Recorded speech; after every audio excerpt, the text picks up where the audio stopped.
Okay, calm down. You got nervous, man. You got nervous, man. Okay, calm down. Hi, everyone. Welcome to the Katie Halper Show. We have a great show for you. We're talking about two really important stories. We are talking about the labor movement, and we're also talking about the tragic and infuriating and totally unnecessary killing of Jordan Neely. A few announcements, though, before then. Make sure you like the stream. That's just a way to appreciate the stream, fight back against the corporate overlords who try to control us, and subscribe to this channel if you haven't already. You just hit subscribe and then you hit the bell. Also, if you can become Patreon supporters, and that's at patreon.com/The Katie Halper Show. Again, patreon.com/The Katie Halper Show. Tonight's stories are going to be all public because they're really important stories about strikes that are happening now, a strike that may happen, and about the killing of Jordan Neely. So the Patreon from this week is an interview, a full interview that I did with Roger Waters, and we already released that early. So last week we gave you two Patreons. So that the Patreon for this week is the Roger Waters Patreon that we already gave you, and next week's is going to be great. You'll see, you'll love it, I promise. Again, that's patreon.com/The Katie Halper Show. What else? You can become YouTube members by joining our YouTube channel, and that gives you access to emojis and badges, and also gets your comments highlighted. And I think we're just gonna, and then we're gonna be doing a call-in right after the show. So the link to that will be in the description, and that's when we take your calls, and that's always a fun time. I feel like I'm gonna have a drink while I'm doing call-in. It's one of those days. So our first half of the show is about the labor movement, and I'm very excited to be bringing on two guests. Ben Burgess is the host of the Give Them an Argument YouTube show, a columnist for Jacobin, and an adjunct philosophy professor at Rutgers. He writes at Philosophy for the People Substack every Sunday. Matt Leitchinger is a UPS driver, an alternate shop steward in Teamsters Local 804, and a member of Teamsters for a Democratic Union. So let's bring onto the stage Matt and Ben. Hi, Matt. Hi, Ben. Hi, Katie. Hi. Thanks so much for joining. Thanks for having me. So, Ben, let's start with you. You have an article about the recent victory at Rutgers. Tell us what your relationship is with Rutgers and also what happened at Rutgers. Sure. So I have been teaching at Rutgers on and off, mostly on, like all but 4 semesters this time, I think, since January 2016. And for a long time, that was my only job. I was living in New Jersey, and I was more or less a full-time adjunct, which is technically an oxymoron, but lots of people essentially do that. What that means is that you're that's like really your only job, and you're always kept at like just one class a year short of the line, where if you went over that line, they would be contractually obligated to reclassify you as full-time and give you, much more money and health insurance and all that stuff. Rutgers, like many universities around the country, and community colleges and private colleges and universities, has been relying on adjuncts, on people who are just kind of hired on a class-by-class basis to teach more and more of their classes, which of course they like for the same reason that every employer likes having a more precarious and lower paid, less secure labor force. And when I was still living in New Jersey, I was on the executive board of the part-time lecturers union at Rutgers for 2 years. I've just been since 2021, I've just been a rank and file member, but I have still, even as I've been doing other things with most of my time, writing and podcasting, all of that, I've still been teaching part-time, now it's just like a class or two a semester for Rutgers. And so I was, on strike a month ago for a week, which, is what the article is about. And I should say, like, the strike was a month ago, but we just wrapped up voting on the new contract yesterday. Great. And what was the point of your article? I mean, it's a great article, but tell people kind of the thesis of the article. Sure. So, like the thesis of the article is that this is an important demonstration of what can be accomplished by kind of, holding strong and disrupting, universities in this way. That the adjunct union at Rutgers is relatively well established, but adjunct unionization most other places is a very new phenomenon. So you can be pretty sure that both labor and management at other colleges and universities around the country are going to be watching this pretty carefully. We're watching this pretty carefully to see what happened, and the result I think is really encouraging. That this, no contract, of course, is perfect. But this one is a big step in the right direction. That there's so all three of the faculty unions at Rutgers were on strike. So that's one for like full-time professors and grad students, and one for part-time lecturers, and then there's one that's like the med school basically. And everybody got significant gains out of the contract. I mean, just to focus on the aspect of it that I know best, adjuncts at Rutgers actually got a 43.7% pay increase over the life of the contract. And some of that's actually retroactive because we've been working for over a year without a contract, about a year without a contract by the time the strike happened. And, that's like a year of Rutgers dragging its feet at the table. And also the president of Rutgers, Jonathan Holloway, who's somebody who likes to think of himself as a very progressive person. He's like a scholar of like the history of racism and all this stuff. Was actually making legal threats about retaliation if we went on strike, because he said that public sector strikes are illegal in New Jersey, which isn't really true. There have been injunctions sometimes in the past made by judges, but show me the law that says that public sector strikes are against the law. Law in New Jersey, there isn't one.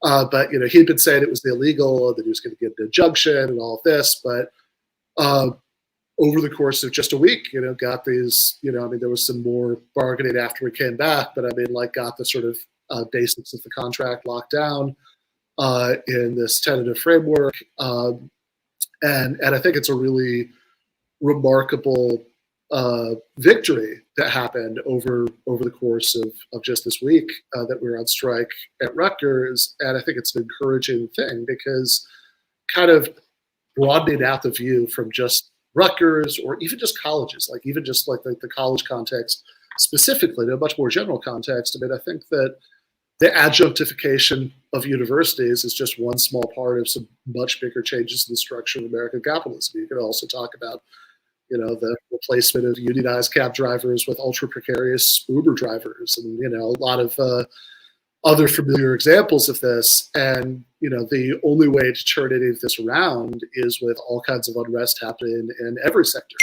of the economy. And I think in particular that what thinking about this case or thinking about what I know you're going to talk about soon about the screenwriters, I think really brings home is that these sort of trends towards increasing precarity and worker powerlessness that can be reversed in this way are things that impact every sector of the economy. And there's all this like really unhelpful stuff that's sort of floating around. Some of it's even among people who think of themselves as leftists. I think a lot of it's just sort of people who are sort of think of themselves kind of vaguely populist about how, if you're talking about like adjunct professors, you're talking about screenwriters, you're talking about this sort of privileged, something other than the working class that, that like people, I've seen people use phrases like the laptop class, or, the professional managerial class, which is, I think, a phrase that has some legitimate meaning, but also like just because you went to college or you have a job that, you might be tempted to think of as a profession doesn't actually mean you exercise any managerial authority. And I think all of this stuff is incredibly unhelpful. I think that like, workers organizing, going on strike anywhere is helpful everywhere. Right, and we're going to talk more about that, about the claim that there is a kind of division between laptop workers and workers. So let's bring on, well, you're here, but let's unmute Matt. Sure. Matt, tell us about what is happening with the Teamsters, with UPS workers right now. Totally. So right now, the Teamsters UPS, both national and supplement agreements are going through negotiations right now. So every 5 years, we have a 5-year contract. And so the contract expires on July 31st of this summer.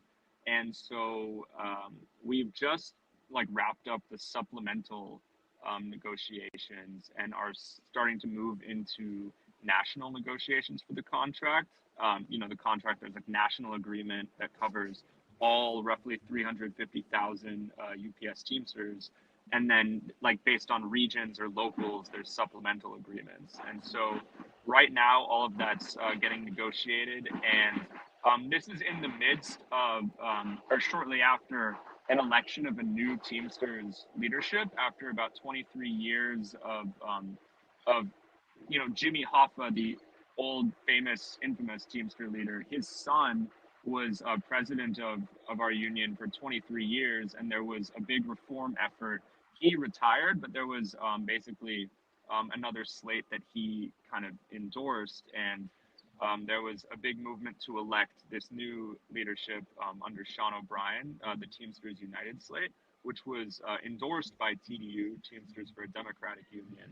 And so this negotiation is also the first contract that the Teamsters United slate is going to be negotiating. And a lot of the issues that are coming up in this negotiation are some of the issues that the leadership actually campaigned on, because one of the big issues is this two-tier driver position, the 22/4s.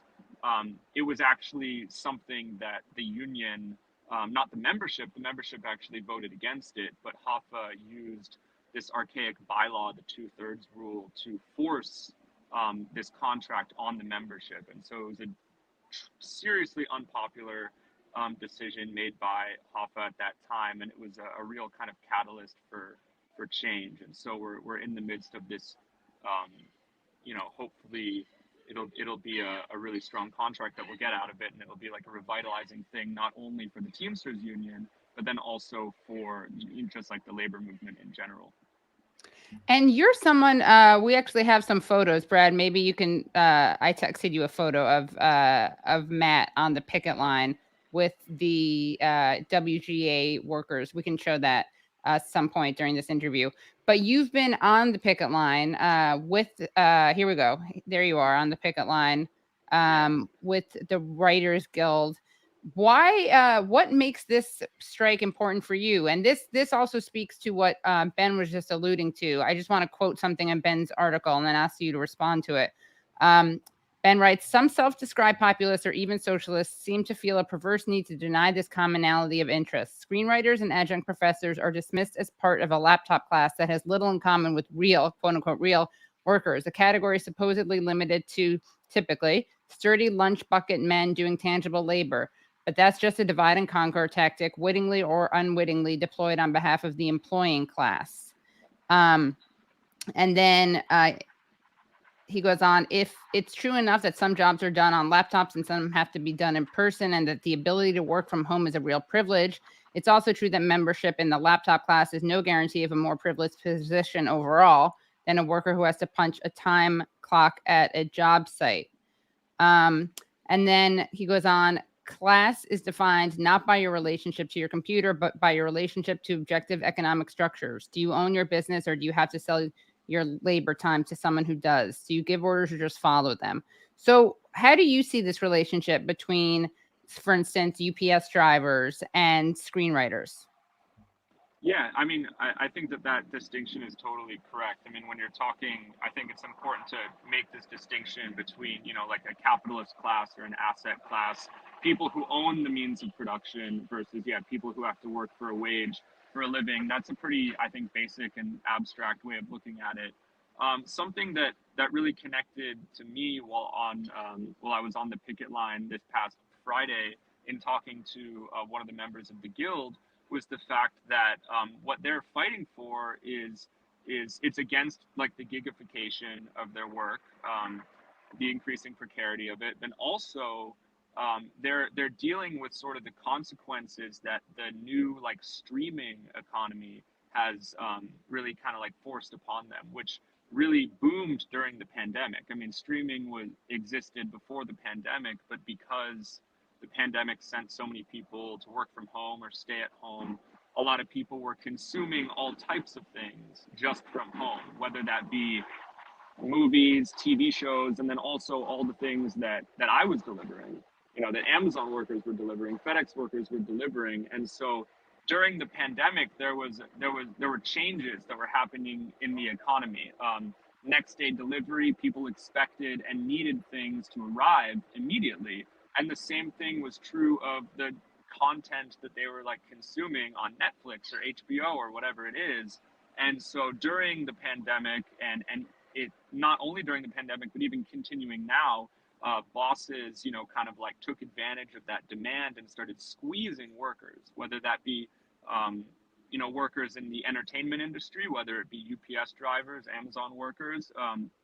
Bosses saw that, they saw the demand, and they went hard and they started squeezing workers for as much production as possible. And while they were doing that, they also tried to, you know, get enough leverage over them to chisel away at whatever kind of protections or conditions they had won over time. And so it's, you know, increasing flexibility, precarity, gigification that we're seeing across like the economy, that the capitalist class is basically trying to make the norm. And so even though like the work that I'm doing on a day-to-day basis looks a lot different than the work that a writer would do, the fact that they're fighting against this precarity, the fact that they're organizing and fighting for conditions that are fair in this new kind of economy, it just translates so well into sort of what we're doing. And obviously, like if we're going to support them on the picket line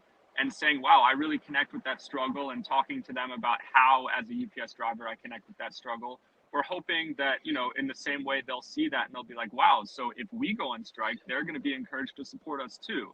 And this is how you build a working class movement. This is how you build a strong labor movement where people are saying, okay, just because we don't do the same job, work for the same company, or members of the same union, our interests are actually aligned. And there is another class, the capitalist class, the asset owning class, the people who own the means of production. They are the people who will do whatever they can to take what we have away from us so that they can keep it for themselves, right? And we have to recognize across all industries that we have more in common with these other people in these other industries than we do with the people who own the companies that we work for, right? We have a lot more in common with the writers than we do with the major shareholders at UPS or the CEO. So that's why I was there. That's why I was really happy to be there. And honestly, it's been really exciting to see that movement, especially also Teamsters. There are Teamsters in the entertainment industry as well. Right. So that's another aspect of it that is pretty exciting. Actually, the Teamsters who drive the trucks onto the sets and stuff like that are much more deeply intertwined in this fight than like a UPSer would be. Right. And so, and we're talking about the Writers Guild of America strike, which started May 2nd after negotiations with the Alliance of Motion Picture and Television Producers fell through. And we're going to be talking about this strike again next week with a screenwriter.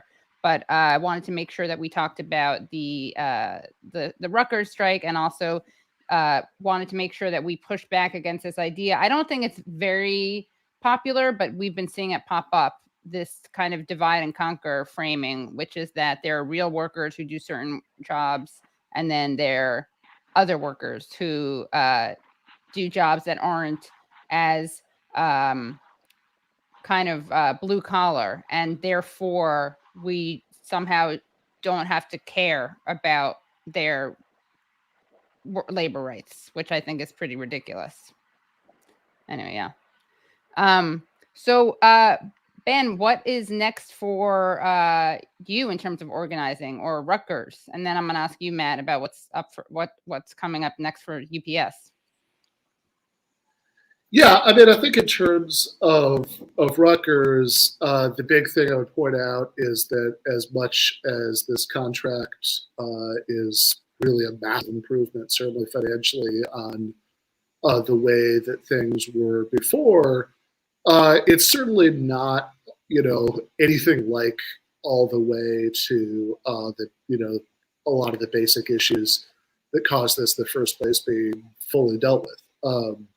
So just two obvious instances of this, again, I'm just going to focus on the adjuncts because that's the part that I know the best, are that one, if you're an adjunct at Rutgers, you still don't have health insurance, right? I mean, that is still a big thing that, has been talking about forever. And, what to work on. I mean, maybe you'll now be better able to afford to buy it from the exchange, but you shouldn't have to.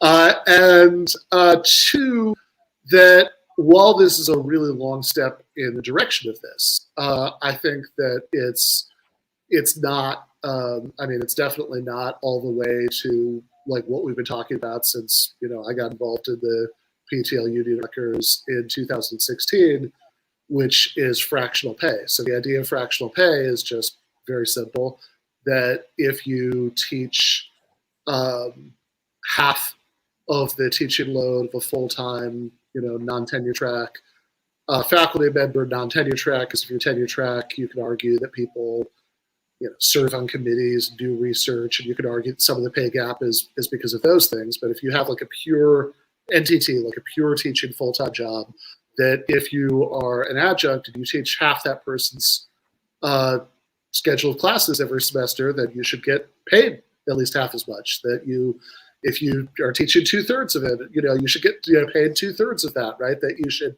in other words, that adjuncts should get equal pay for equal work, which would not only be good for adjuncts, but it would be good for all the other kinds of academic workers at Rutgers also, because it takes away the ability of the university to use, we can just get an adjunct to teach these classes, as a way of like, well, we don't have to get a new full-time line or whatever. It'll be cheaper for us to do it this way. If it's not actually cheaper, it's just no. I mean, whatever percentage of a full-time teaching load people are getting paid, that's what they get. I think, that has some pretty obvious appeal in terms of basic fairness. And I think it's the kind of thing that you really need to fight for to get to sort of start to roll back the boulder of this like larger trend in American higher education. But, I also think, again, this was like a long step in the right direction. But I mean, this also means that like none of these are dead issues for next time. That we can have, I know like the Chicago Teachers Union was a model that people talked about a lot in the PTL union at Rutgers, because of the way that, after, I mean, getting new leadership, which also the PTL union is something that happened within the last couple of years, that, got new and much better union leadership, and taking a more militant approach, we're able to, that the CTU was able to get a lot of their basic, bargaining for the common good demands, but it took like several cycles of this for that to happen, right? So I don't necessarily expect it to, didn't necessarily expect it to all happen this time. I think we got a long way there, but I mean, I think it's still an ongoing thing. As far as me personally, since I'm actually, I'm teaching for Rutgers online in Southern California now, I want to, go make a pilgrimage to the WGA picket line when I have a chance. Oh, nice. Yeah.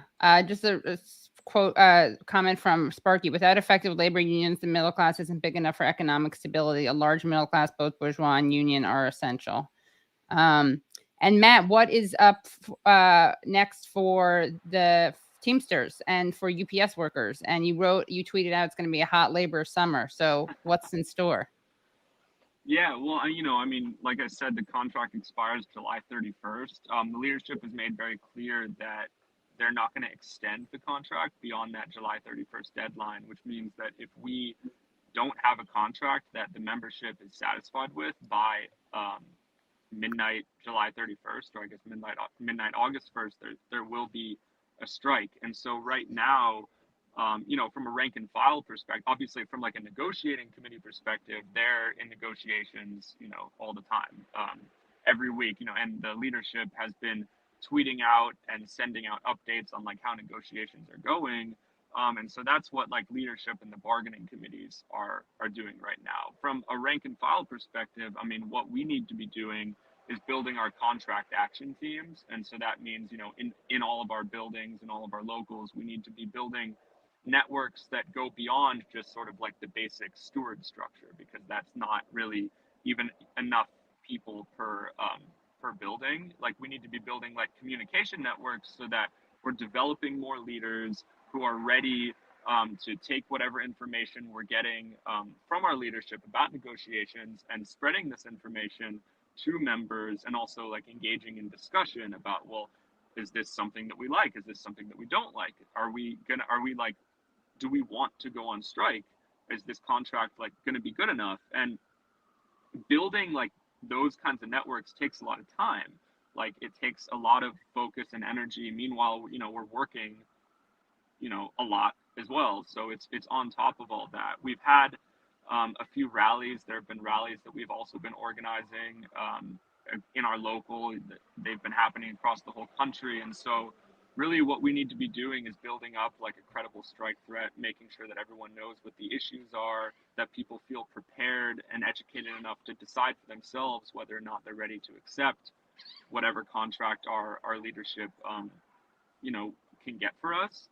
And also building up community support as well. And so reaching out to like political organizations, church groups, other type of community organizations to make sure that if it does come to a strike, we're actually going to be prepared not just to be out there on the picket line alone, but that we'll have support from the community, from other unions in the area, from other Teamsters locals like within the Joint Council. And this is all stuff that we're doing all the time. So it's going to be a hot labor summer in the sense that I think a lot of people are going to be waking up to what's going on, like the Writers Guild strike, the Rutgers strike. A Teamsters strike, though, at UPS would be massive. I mean, there's a UPS route on every street in the United States of America. Every single town is going to be affected by something that big. And so if we can win, it's gonna like catalyze like a real, it's going to be a real big kind of earthquake moment for the labor movement in a way that I don't think we've seen in the U.S. labor movement in decades, essentially. So that's why it could be a hot labor summer. Immediately after that, you've got the big three negotiations with UAW. And so meanwhile, Amazon workers are organizing as well. And so if we can really like hit, make a big, punch in the into corporate America, like we're hoping that'll also send shockwaves out to the rest of the labor movement, workers everywhere. And what are some of the major issues that are going to be coming up in your negotiations?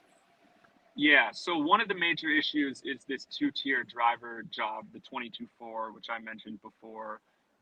Another major issue is going to be part-time pay for the inside, like preload workers, unloaders.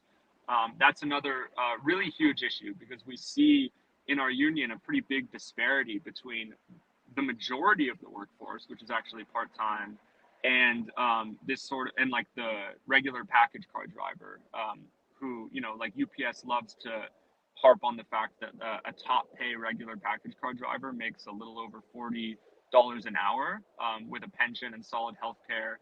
And that's kind of like the gold standard of like UPS Teamster union job. But the reality is the fact that the majority of the workforce is actually part-time. And part-timers in New York City, I mean, across the country, start at $15 an hour, which is also the minimum wage in New York City. So the reality is that a lot of people who actually work at UPS and are Teamsters are basically making like poverty wages. They can't actually support like a family. In New York, this is, the difference between talking to a part-timer and talking to a UPS driver who's been around for 20 years, it's completely different.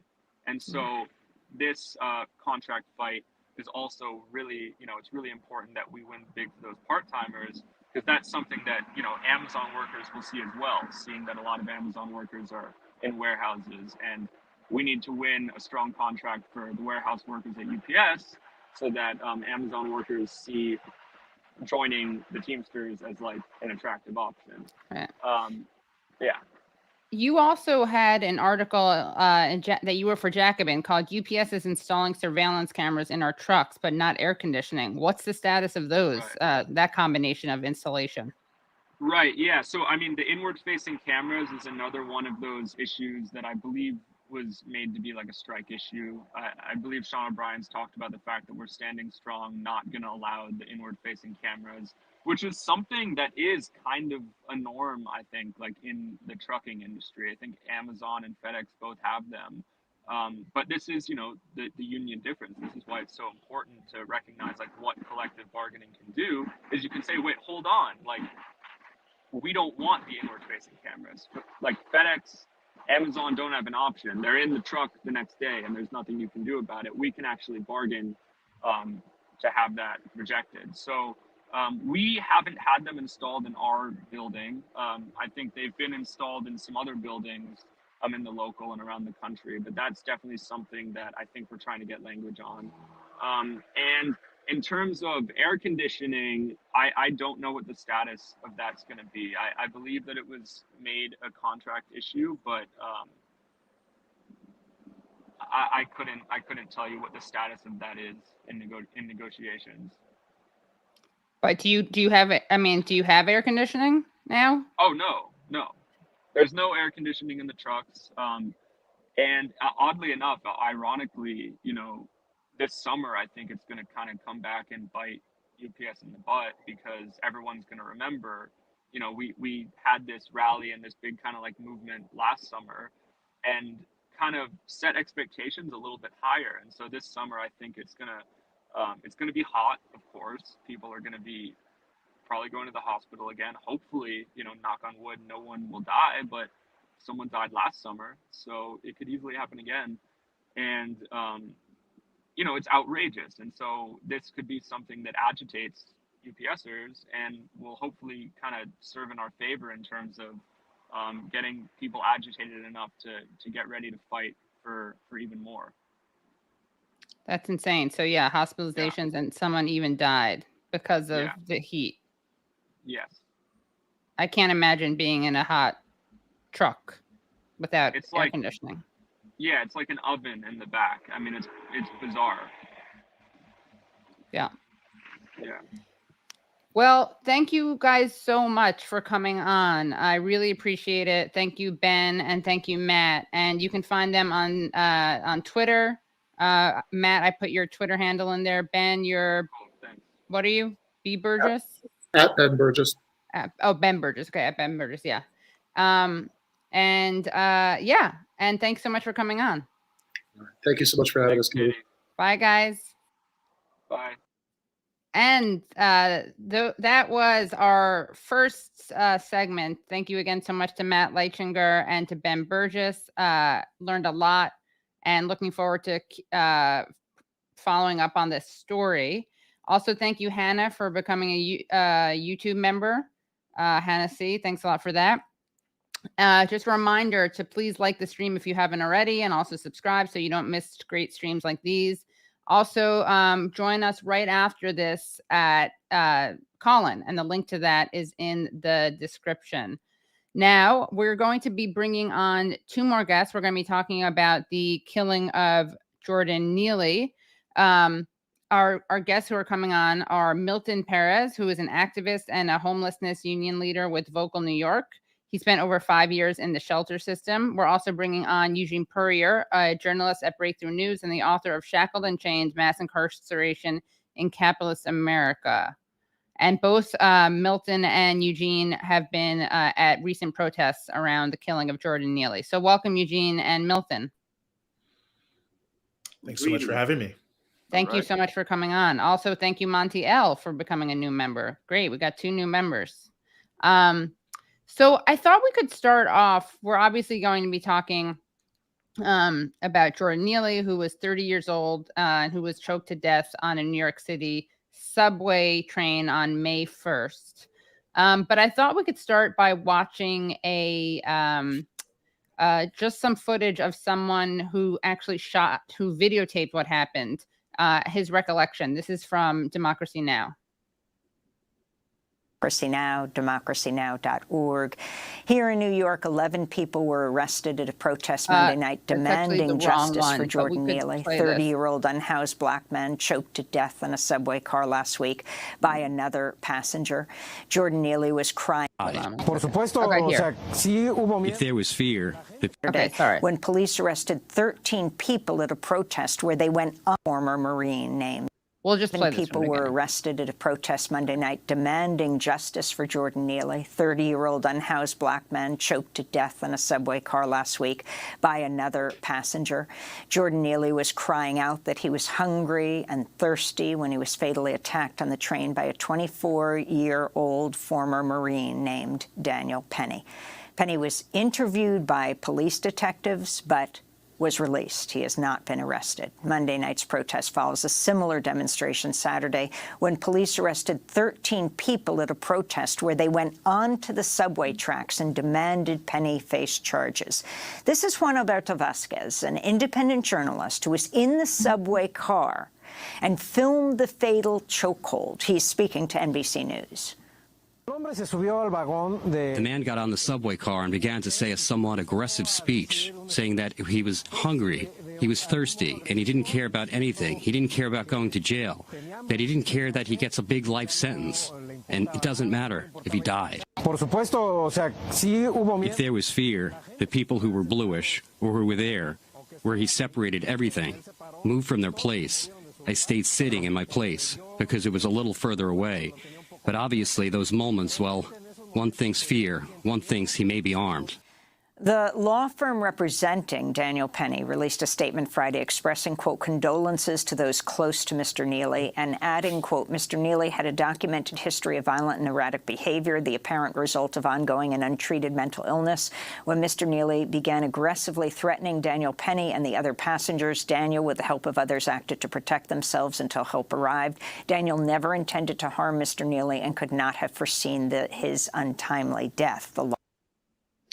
Okay, so I guess I want to start off by having you guys respond to this. As far as I'm concerned, there's no reason to put hands on somebody just because you're afraid of them. So some of the phrases that I'm hearing, aggressive speech, things of that nature, I've never heard before. It's, makes no sense to me. And even though there were warnings about the video and, this, that, and the third, I was not prepared to actually, see what I saw. It's basically being somebody basically strangled to death. Those that, have avoided the video, continue to do so. This is something that made me sick. It was sickening. And then you just see the headlines and some of the reporting by the press. Just the continued dehumanizing of a homeless person, blaming the victim, throughout, being a native New Yorker, growing up here, through middle school, high school, living in the Bronx, and Brooklyn for the past over 5 years now through the shelter system, and I'll be in my own place. The people that I've been around, this is not an acceptable thing to do. There are fights, there, all kind of things that happen. But when it gets to the level that somebody, is grab somebody by the neck, it stop. You say, hey, what are you doing? You choking them, you killing them. Stop it. You grab people, you separate people. So to not only see that did not happen, and they went beyond that, as somebody actually fighting for their life. You have somebody else holding them, preventing them, from fighting back. It's just beyond my understanding. I've never seen that as something that's not acceptable in any world, that I've been in, whether it's in the shelter, whether it's in the projects. This is not something that's acceptable. Horrible things happen, but it's not acceptable. This is something that is sickening to my mind, my soul, and I appreciate those who have spoken out against it, and hope they continue to do so. Yeah, I mean, I think, I don't know, the thing that really struck me the most is the statement he's released through his lawyers, where they were also making these negative statements about the history of Jordan Neely. But here's the reality: Daniel Penny didn't know any of that when he decided to take his life. So that's actually totally irrelevant to what he did. And as we know, no eyewitness has actually claimed that there was direct, threats or him attacking people or whatever. And look, I take the subway every single day. I'm relatively new to New York. This is my 3rd year here, but on Monday through Friday, a lot of things happen. A lot of people yell. I've actually seen this exact situation of someone who's angry, fed up, yelling. I've seen people having, mental health crises. I was on a train last year where someone was really having a crisis, tried to stab some people with a hypodermic needle. So things go down. But even in that last situation, which I mentioned, no one was trying to kill the person. And I think that ultimately we have to look at the fact that Jordan Neely was, yes, he might have been yelling. Yes, he might have thrown down his jacket. Yes, he might have said, I'll do whatever. But none of that is a license to kill. And self-defense as a concept is about using responsive force. So I actually think that the fact that people are calling this self-defense is also slander on so many of the people, especially from oppressed communities who have had to defend themselves against, unwanted attacks and other things over the year. This is not that. Daniel Penny just decided that he felt Jordan Neely was a threat that had to be taken down. He decided to use what almost anyone knows, especially a Marine, is a potentially highly dangerous maneuver, even when it's done for a short period of time. And he chose to do it for an extended period of time. And I feel that now all we're really seeing are these attempts to muddy the waters and not ask, to me, what is really the ultimate question here, which is how do we even end up in a place like this where someone didn't have stable housing, didn't have enough to eat, didn't have enough to drink. I've had the opportunity to talk with some of the people who dance with Jordan Neely, who are a part of his circle, talking about his talent. And you just think, why do we live in a society where someone like Jordan Neely was choked to death and not a place where he could be using his talents not to survive, but just to entertain and to thrive and to do more? So to me, all of what Daniel Neely is saying is Penny, all of what Penny is saying is 100% besides the point and not relevant to the fact that Jordan Neely was not attacking anyone, had not directly assaulted anyone, had not done anything other than speak loudly and throw a jacket on the ground. And this person decided to kill him. And what about him? We don't know anything about him. They're telling us everything that we need to know about Jordan Neely or what they think we need to know. But what about this guy, Penny? What's his background? From what I've been told, and again, I'm not from New York, but people I know on Long Island tell me the place he's from on Long Island, West Islip, has a reputation for being extraordinarily racist, for being a place where things are going on. So I want to know more about his background and other pieces like that. But let me, before I get you on a high horse here, stop there. No, yeah. And some other important things to know. So obviously Jordan Neely was a Michael Jackson impersonator. Also, another thing to note is that this was not a momentary chokehold. They put him in a chokehold for 15 minutes. People observed that he had defecated on himself. Someone pointed that out. Someone else was like, oh, no, that's an old stain. Don't worry about it. People started to say things that they needed to stop doing that. But it's a brutal thing that happened. I couldn't bring myself to watch the full video, so I just read about it because I couldn't watch it. And even the comments, one of the comments that was made, that the people that were there did not believe that he was being harmed. They were wrong. All they're talking about 15 minutes, and then the mayor and whoever said that, oh no, it was 6 minutes. If that makes a difference, it takes seconds. Anybody that's been in this type of situation, whether you were younger, people playing around. I've never actually been to that level, but it takes seconds to start losing your breath. People stop. Stop. I understand what it is. So it's just the rhetoric, and the criticism that people hold towards the victim. So at a certain time, speaking as a formerly homeless person, like I said, over 5 years in the shelter system, I'll accept any criticism. So after that, when is that critical eye going to turn to the actual systems that we're dealing with? Whether the brother Jordan coming out of foster care, I'm not sure if he was in the shelter, but in my opinion, or in my experience, many of the people that are in the street that I've known went through the shelter system and wound up on the street. So one of the higher ups, the governor, the mayor, gonna hold the shelter directors, the shelter staff, hold them accountable. These are the people that you're paying to do a certain job that's not being done. How come we have 60, 70,000 people in shelter for years on end? When are those questions going to be asked? Right. Yeah, also, another, that is a really important point. I also think, something else is that his mother had been murdered by her boyfriend when he was 14. The horror of having your mother die in the same way, just imagine being not able to fight against it. You being choked, imagine going to the house, a human being. I just don't get some of these trolls or some of these reporters, the questions that they ask, the information that they put out. And this is a human being that was strangled to death, and people held his hands down, so he couldn't even fight back. It's just beyond. Yeah. And, for the so-called media, it's amazing to me how little real research is done. I mean, you hear all these things, and of course, in the right-wing media, this is big. Oh, well, the subway is so dangerous. Right. Well, I mean, the mass majority. I mean, only 2% of the murders in 2022 were in the subway. So by that token, you're safer in the subway than you are outside the subway. I mean, I haven't seen one article, one person, one anything say anywhere that the majority of assaults in New York are homeless people, and I would bet dollars to donuts that they're not. I mean, it's just what we know about how things happen. But of course, we're given this perception. Oh, well, the subway is more dangerous than anywhere else in New York City.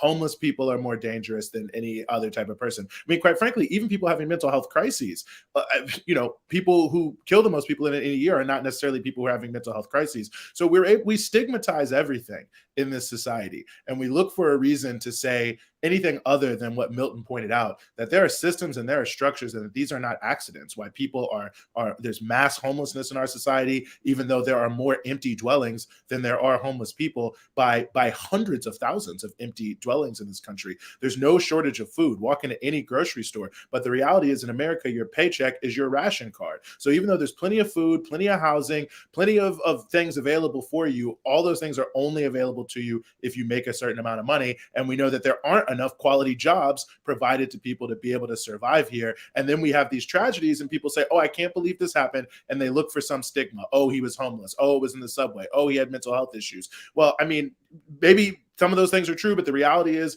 he never should have been in that sort of situation in the first place. And that is the greater question we have to ask is who's going to hold accountable Adams for cutting $615 million from the homelessness budget, for backtracking on what he said he was going to do vis-a-vis buying hotels? Who's going to hold the Rent Guidelines Board responsible for saying that they want to raise rents on rent-stabilized apartments in New York in the midst of a massive housing crisis? I mean, when are we going to get to that? But instead, we just get, bromides and, thoughts and prayers from elected officials. And as Iowa Blackbird points out, I want to make this point too, but the homeless are more likely to be victims of crime rather than perpetrators of crime. Not a popular idea among the yuppies in SF, NYC, LA, etc. Sorry, I cut you off, Milton. Yeah, what were you saying? A lot of amateur psychiatrists and psychologists, people who are actually diagnosed with things like schizophrenia, all kinds of depression, anxiety. As for the shelter system, they're mostly ignored. These are a lot of times people that can speak for themselves, of people with behavioral problems, emotional problems, or a fraction, for example, of people who have diabetes, heart conditions. There's been a couple of articles for the past couple of years. The journalists, I don't know if you had them on your show, David Brand, City Limits and Gothamist. Just the amount of homeless people that are homeless that have died in the city the past 4 or 5 years, going for 400 or 600, which shocked me when I saw it. And it went up to 815 or so people that died last year due to homelessness. Many died, due to preventable drug overdose. But hundreds of people, so when I see these statistics, I can see actual people that have this condition that were ignored, were there's a lot of lateral movement in the shelter system. When people become a problem, they just get transferred to a different shelter. You know, these are people that are elderly or who all kind of health conditions that are. You get to a certain age, you know, you start asking questions, they just transfer you to a different shelter, so you get no help. Yeah, I wanted to also bring Brad on because Brad is someone who, Brad, you told me that you actually saw Jordan Neely performing as someone who has been living in New York City for a while. Yeah, no, I would see him regularly in the subways, and can just say he had the physical build of Michael Jackson in that he was not a large man, and so just to echo what Milton and Eugene have just been saying, completely on point here, that I don't know, for those of us that haven't spent time in New York City, encountering people, in not their best times and having some issues is not terribly uncommon. And I would venture to say that we've all probably, bore witness to a much more quote unquote threatening, outbursts at times than, what's been described here. And none of which, like Eugene was saying, would justify someone becoming judge, jury, and executioner, to this young man who just was a victim of our broken society. And just as a personal anecdote, when I was I told Milton this earlier, that when I was younger, a jerk that I was working with put me in a chokehold for literally no reason, just out of the blue, and choked me out. And that, from start to finish, from the start of him grabbing me and me blacking out, couldn't have been more than like 15, 20 seconds tops. And so to my mind, let's say, for the sake of argument, that I accept the narrative, like, oh, you're just, de-escalating, or you're addressing a threat, which I don't agree with, but let's say, okay, that's your argument. To me, then, being a trained military, a Marine, so you can't claim ignorance, the minute that continues past, say, 20, 30 seconds, you're no longer doing that. Then you're just flat out killing this person, and but also, when Eugene was talking, was making me think, and again, I was talking Milton's ear off earlier about this, that when, to me, and tell me if you agree or disagree, Eugene, but I think that in our society, we kind of stigmatize and, talk about, focus on, like, oh, what are the skeletons in the person, the victim's closet here, and paint them to be the bad person and paint them out to be scary, or all crime happens in the subway and fear these people, and all that does is to further condition us to view the unhoused as less than people, even so far as like animals or something, to which, when I thought about it some more, I thought, in a way that kind of makes sense, because if you were to view them as true, full human beings deserving of, dignity and respect and things like that, it would make it a lot harder to just, keep walking past as you saw them on the sidewalk. If you saw them as real people, it would be a lot. So in a way, I understand, for people living in this broken society, it can kind of be a defense mechanism or a survival instinct, because it would just be so hard to deal with without building up that wall. But I think that wall, it was put there on purpose, which also then allows this sort of horrible thing to happen, because I don't think if the same, freak out were being done by a well-to-do, wine mom or something like that on the subway, I don't think that the outcome would have been the same thing. I think it was because this person was viewed of as less than a person, if that makes sense. People should imagine a family member when they see these type of people. Imagine it's somebody that you knew, an old friend from high school that you haven't seen in years, and this is how you see them. These are human beings. So the rhetoric for the past couple of years beyond the pale because of the crimes that have been committed against homeless people. There's been a couple of years that you could actually call people serial killers, murdering people that were sleeping. Yeah. In New York, there was a real estate agent in Florida somewhere murdering homeless people while they slept.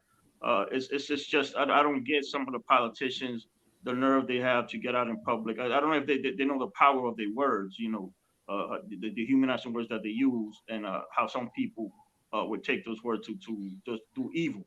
Right. I just and as far as the New York, the mayor, the governor, gave her word that she was going to focus on housing this year, and everybody's been fighting, whether it's the vouchers, HABP, House and Access Voucher Program, Good Cause that I learned recently. They have Good Cause in New Jersey, which is basic protections for tenants, and then to do nothing, because at the end of the day, the solution for homelessness is a home, right? An actual home, so it's just not housing, a shelter, or an apartment, a home, which is something sacred. So right. So it's not something that anybody can just take away from you. The police come into your home and murder you. It's no longer your home. So we need home. We need that respect.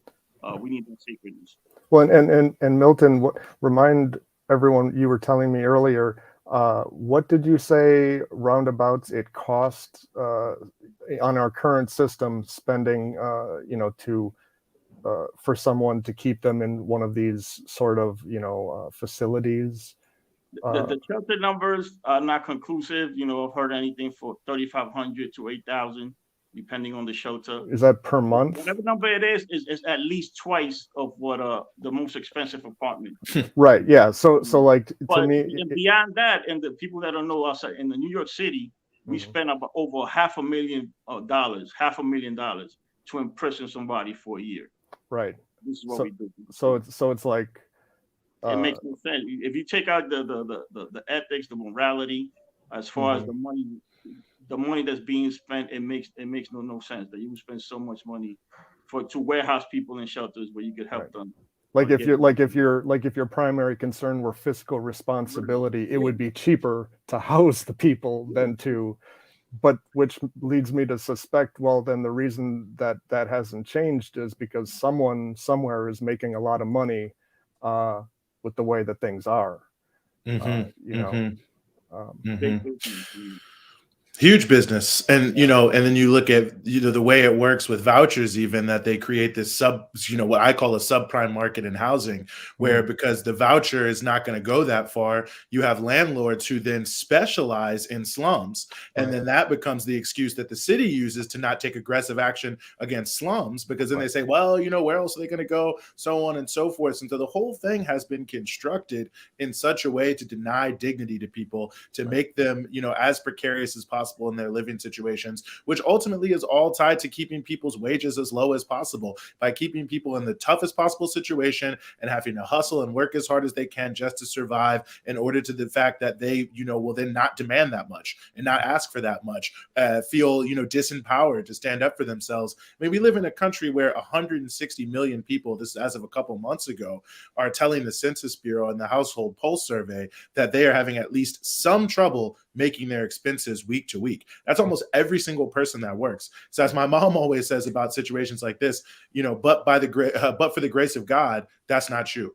The average person cannot find $400 in an emergency. And I think anyone out here, just imagine what happened if you have stable housing. And I don't even want to assume everyone watching this does, but if you do, then imagine losing your housing, having no recourse, maybe not having any sort of stable income, and just think about the mental impact that has on you. I think people just think about the mental impact that has on you when you do have stable housing and you do have a job that's a decent job, and you still in that last week before payday are like, am I gonna make it? I mean, just think about even that stress, and then compound it by 1,000, and then again to go back to this guy Daniel Penny.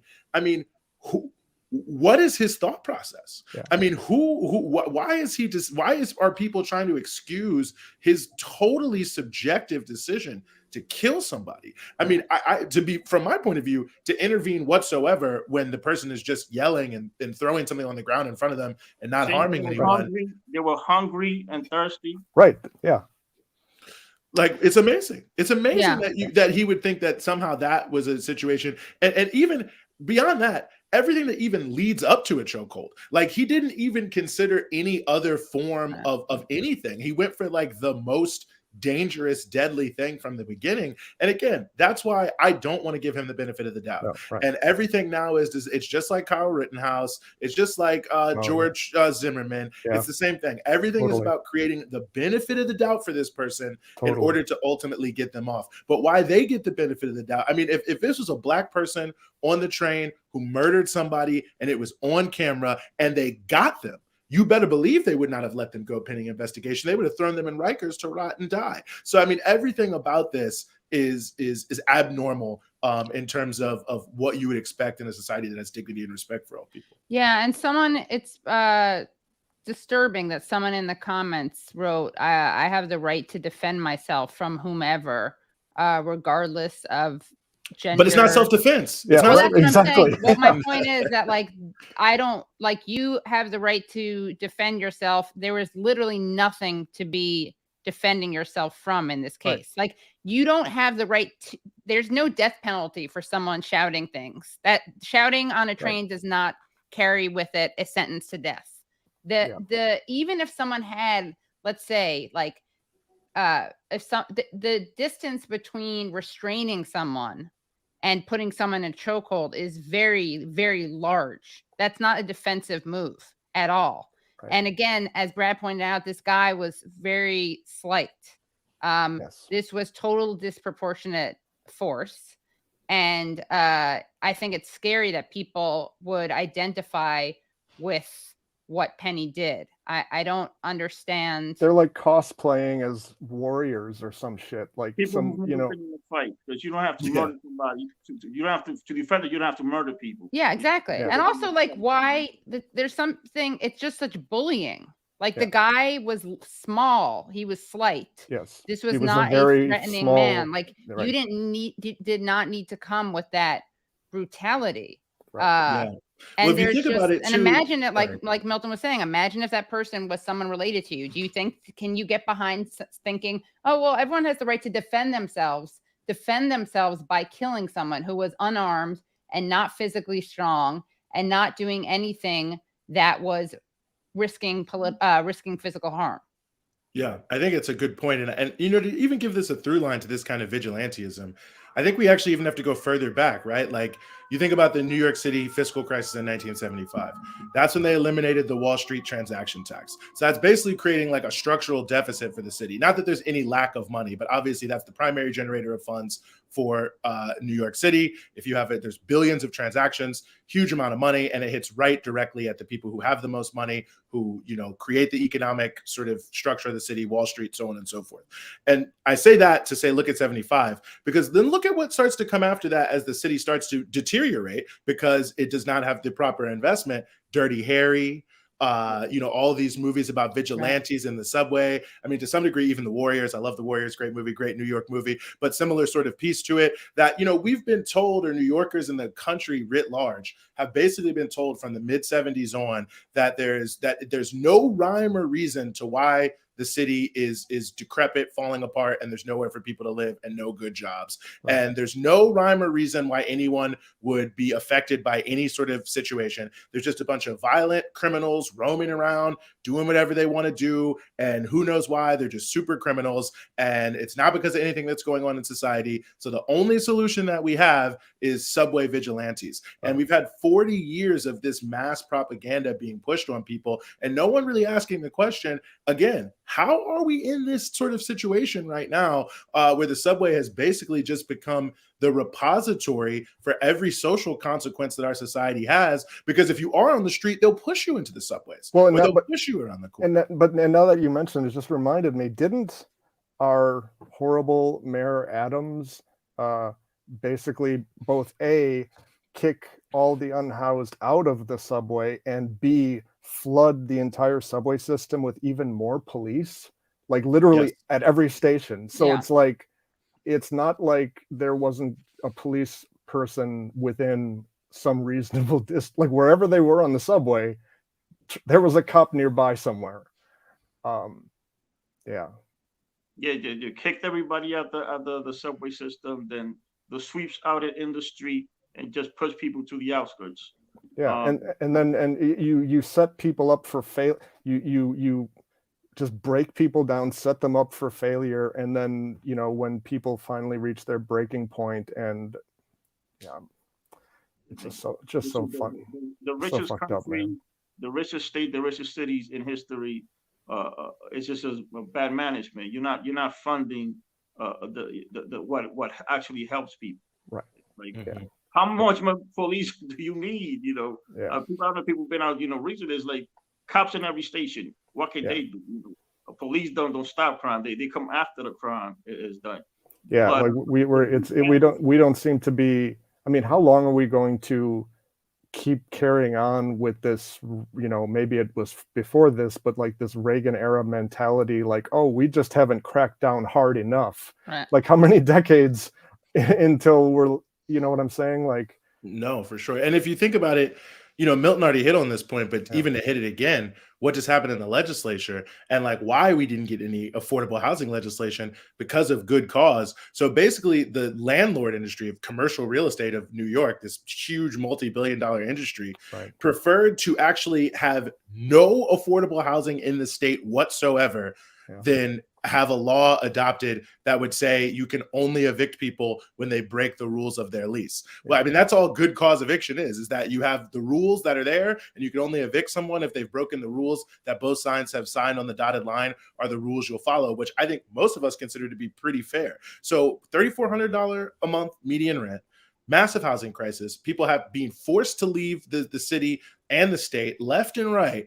And the landlords of New York City preferred that than to give up the right to evict people for no reason at all. So the callousness and how it flows down, like I think we have to connect those landlords to Daniel Penny. And I actually, maybe some people would say I'm saying too much, but I put them on an equal plane because the landlords know that they are sending people out in the streets, that they are putting people in a position where they're going to be more vulnerable, where they could die, where their lives are going to be significantly degraded and significantly more difficult because they want to make sure that they can kick you out of your apartment for no reason. Like that's social death. Like they're willing to consign thousands of people to social death. And then we have the real deaths that happen as a result of those kind of policies. And so someone needs to be talking about, the Partnership for New York types, the real estate boards, all these people, because, they, I think also have blood on their hands here. Oh, absolutely. I mean, because you could probably speak to this better than I could, Eugene, but, I think it's pretty clear particularly in New York City, the real estate lobby has a very, very large amount of power when it comes to city politics and legislation. Would you say that they do? Like, would a lot of the things, the reasons why things don't change in that regard is because of the real estate lobby pushing it back against it within New York City politics?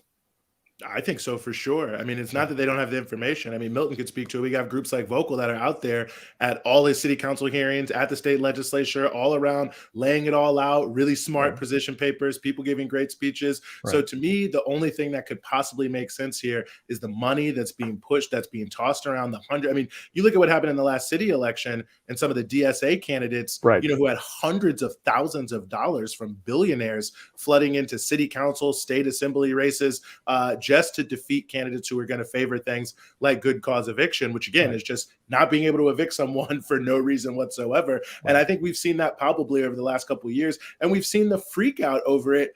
I mean, even in the national media now, you had the New York Times article about Jay Jacobs, the head of the New York Democratic Party, and how people are unhappy with him because he's responsible for the Republicans doing so much better. Because instead of promoting the policies that people in New York want to see, he's spending all the money and all the time trying to destroy any candidate that actual voters in the state and the city want to see. So I think we could see the power of big money just on display here. I mean, the fact that there's no Wall Street transactions tax, I know that's a small thing, but it's actually still technically on the books. It's just not assessed. And given the amount of money, I mean, 2021, for instance, was the greatest year for corporate profits in America. 2022 was like the next best year for corporate profits in America. So imagine if we already have a $90 million budget in New York City. I mean, imagine if that was $300 billion. Like that's the kind of stuff you would be able to do. And we'd be talking about other problems maybe, but I think we wouldn't have to be talking about the issue. I mean, you go to Hudson Yards, everything is empty. Why do we not have money to turn that into quality housing for people? I mean, it's all these questions that have obvious answers, but we miss them because there's all this other Jordan Neely did X, Y, and Z. And I also just want to say that just because you did something in the past doesn't mean anything about who you are now. And I've had the privilege of meeting a lot of people in my life who, you know, have, as they would tell you, committed serious harms against other people, but you would never know that if you met them now because they faced consequences, they took accountability, they've turned their lives around, and now they're making huge positive impacts on other people. So whatever he did, you know, did he assault this woman? You know, whatever he did, whatever he said, whatever other arrests happened, none of that says anything about that's necessarily anything about who he was anyway. But even if it did say something about who he was, it doesn't say anything about who he is now. I mean, you've got the New York Post quoting a woman on Reddit, like the most anonymous of all anonymous forums that could ever exist, saying, oh, yesterday, the day before, he tried to push me onto the tracks. What? No video, no photo, no nothing. So you can just say anything about him, but it feeds the narrative. And Milton, can you tell us what the homelessness union is, what you guys are working on, and what Vocal is, and what Vocal works on? Vocal New York's homelessness union. Vocal New York, you know, consists of 4 different unions: the Positive Leaders Union, Users Union, Civil Rights Union. Been around for 20 years. Started off as NICAN, and so we just, you know, actually we have the new T-shirt, which, you know, it helps me as far as what we do overall. The new T-shirt, it says, "We fight for policies of justice and equity." You see the heart right there. Politics of love and compassion. Hell yeah. When people asking about the shelter system, which I think it goes for people that know the foster care system, carceral system, prison and such, shelter system, the belly of the beast. Wait, are those shirts something that audience members could get that would, or are those not? Call up vocalnewyork.org. Okay. I'll put it in the description too. Yeah. That's the belly of the beast. Like the brother mentioned, you know, people that I've known that are in the shelter, been 10, 30, 40 years, that you cannot tell unless they actually told you, managed to do that because they rehabilitated themselves. Most of the time with the support of their family, you know, so as you know, the system is, it'll kill you if you let it. So as far as the Vocal New York allied organizations, whether it's Met Council, the Neighbors Together, Safety Net, Urban Justice, CUF, Make the Road, organizations that sometimes focus on different things, but then come together in coalitions like Housing Justice for All, Tax the Rich. There's been progress. This is new to me. I've been, you know, 3 years now. It shocked me when Selena Travel came to the shelter about 3 years ago and let us know what was going on. You know, there was seven people that became member of, and they were all in my dorm, a 20-man dorm. So, you know, I've just seen, you know, sometimes it's incremental, slow change, but there is change to this progress to the positive. We just need more people. We need more people to be involved, and throughout in the city and in the state. We take for granted that however hard it is in the city, the rest of New York State gets little to no help that we get here. You know, it's terrible. You know, we have chapters in Albany, Syracuse, Rochester, Buffalo, and it's very difficult. So we just need more people to you know, let's build power together. Let's make things better for everybody. As you know, the real estate, it's not about profit. It's how huge a profit they want to make. Because you know you can't lose money in real estate, so it should be people over profits. It just what's been happening the past couple of years with the pandemic. There were things that were done positive for people, whether it's unemployment, Medicaid, that they've taken away. You know, but they did it. You know, they proved it could be done. Right. The world did not end. So it's in recent memory there was progress that was taken away. We just got to get it back, and it's, you know, for everybody to contribute. It's not about hate.